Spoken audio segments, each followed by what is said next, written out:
ছাত্র জনতার গণ আন্দোলনে ৫ আগস্ট পতন হয় শেখ হাসিনা সরকারের। উৎসব উদযাপনে নামে ছাত্র জনতার ঢল। এরই মধ্যে কোথাও কোথাও রাজনৈতিক নেতাকর্মীদের বাড়িঘর ও ব্যবসা প্রতিষ্ঠানে হামলা, ভাঙচুর ও আগুন দেয়ার ঘটনা ঘটে। দুর্বৃত্তদের হামলা থেকে বাদ যায়নি সনাতন ধর্মাবলম্বী আওয়ামী লীগ নেতাকর্মীদের বাসাবাড়ি ও ব্যবসা প্রতিষ্ঠানও।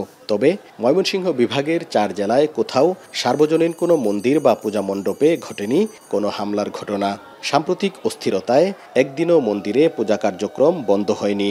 ভালো মতনই আসা যাওয়া করছি, মন্দিরে পূজাও চলছে ঠিক মতন। আমরা শান্তি মতন ভাবে বাস করতেছি, বাকিরা দিন এইভাবেই আমরা করব। আমাদের ময়মনসিংহ কোনো সমস্যা হয় নাই।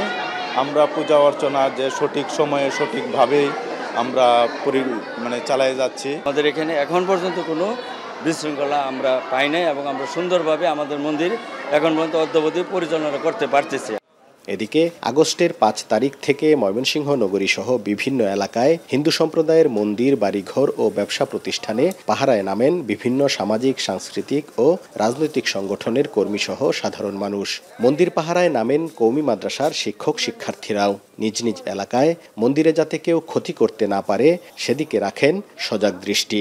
এতে কেটে যায় ভয়, ফিরে আসে স্বস্তি। শুধু খালি হিন্দু সম্প্রদায় না, সবাই খুব শান্তিতে বসবাস করে, সবাই সম্প্রীতির মাধ্যমে বসবাস করে। এখানে আসলে হিন্দু মুসলিম বলতে আমরা কোনো ভেদাভেদ বুঝি না। আমরা সবাই ভাই বোনের মতো এখানে বড় হয়েছি। যেন কোনো সুযোগ সন্ধানী দুষ্কৃতিকারী এই সময়ে কোনো ধরনের অঘটন ঘটাতে না পারে। বিভিন্ন মন্দিরে যাওয়া, খোঁজখবর নেওয়া, তাদের সাথে মতবিনিময় করা, কোনো জায়গায় প্রয়োজন হলে অবস্থান করা, এইভাবেই কার্যক্রম চলে আসছে। নিঃসন্দেহে ময়মনসিংহ শহরে সাম্প্রতিক সম্প্রতি অত্যন্ত সুন্দর।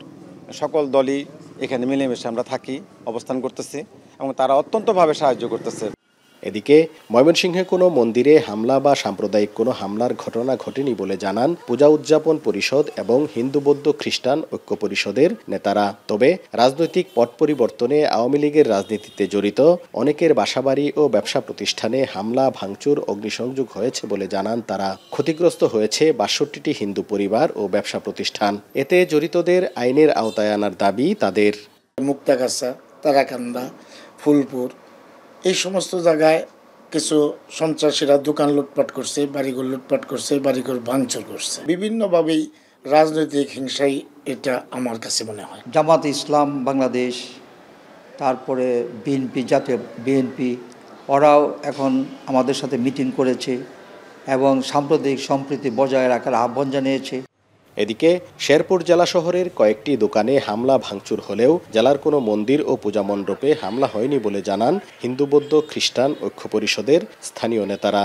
আর দোকানে হামলার ঘটনা রাজনৈতিক বলেও জানান তারা। আমরা হিন্দু মুসলিম ভাই ভাই, আমরা চাই না যে কোনো দোকানপাট, কোনো ব্যবসায়ীদের উপর কোনো জোর-জুলুম বা হামলাও। এখানে কেউ উদ্দেশ্য প্রণোদিত বা রাজনৈতিক পট পরিবর্তনের যে সুযোগটা, সেটা আমরা শেরপুর শহরবাসী সহ তেমনভাবে আক্রান্ত হয়নি। এদিকে সরকার পতনের পর নেত্রকোনায় কিছু বাসাবাড়ি ও ব্যবসা প্রতিষ্ঠানে দুষ্কৃতিকারীদের হামলা হলেও কোনো মন্দির বা উপাসনালয়ে হামলা হয়নি বলে জানান পূজা উদযাপন পরিষদের নেতারা। সুরক্ষিত জামালপুর জেলার মন্দির ও ধর্মীয় উপাসনালয়গুলোও নেই সংখ্যালঘু পরিবারে হামলা, ভাঙচুরের ঘটনাও। এখন পর্যন্ত সেই ধরনের কোনো হামলা, লুটপাট এবং অগ্নিসংযোগ হয় নাই। যদি কেউ এখানে অপ্রীতিকর ঘটনা ঘটাইতে না পারে, সেজন্য আমরা সার্বক্ষণিকভাবে চেষ্টা করতেছি। আমাদের এখানে মন্দিরগুলোতে কোনো রকম বিশৃঙ্খলা কিংবা কোনো ভাঙচুরের কোনো ঘটনা, এরকম কোনো কিছু আমরা এখনো পর্যন্ত পাইনি। যারা আমরা ব্যবসা বাণিজ্য কাজকামের সঙ্গে জড়িত আছি, তাদের কোনো রকম কোনো অসুবিধা হয়নি। ১১৯টা মন্দিরের মধ্যেই প্রায় মন্দিরেই আনসার বাহিনী দেওয়া আছে। আর নেত্রকোনা পৌরসভার ভিতর কোনো মন্দির আক্রমণ হয় নাই। এদিকে সাম্প্রদায়িকতা ইস্যু করে সামাজিক যোগাযোগ মাধ্যমে ও পার্শ্ববর্তী দেশের মিডিয়ায় যেভাবে উপস্থাপন হচ্ছে তা সঠিক নয় বলে মনে করেন এই নারী সংগঠক। পার্শ্ববর্তী দেশের যে মিডিয়াগুলো যেভাবে আমাদের দেশকে আজকে সাম্প্রদায়িকতাকে ইস্যু করে যেভাবে উপস্থাপন করা হচ্ছে, আমি মনে করি যে এই উপস্থাপনগুলো অনেকাংশেই সঠিক না কিংবা সত্য নয়।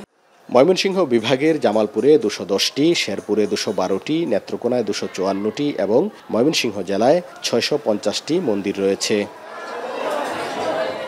সাম্প্রদায়িক সম্প্রীতি আর পারস্পরিক সৌহার্দ্যের অনন্য নজির হতে পারে ময়মনসিংহ। যে কোনো দুর্যোগ সংকটে সংখ্যালঘুদের ঢাল হয়ে দাঁড়ায় এখানকার মানুষেরা। মন্দিরগুলোর স্বাভাবিক কার্যক্রম আর পুণ্যার্থীদের এই উপস্থিতি জানান দেয় গুজবে গা ভাসাননি এখানকার সনাতন ধর্মাবলম্বীরা। হারুনুর রশিদ, এখন, ময়মনসিংহ।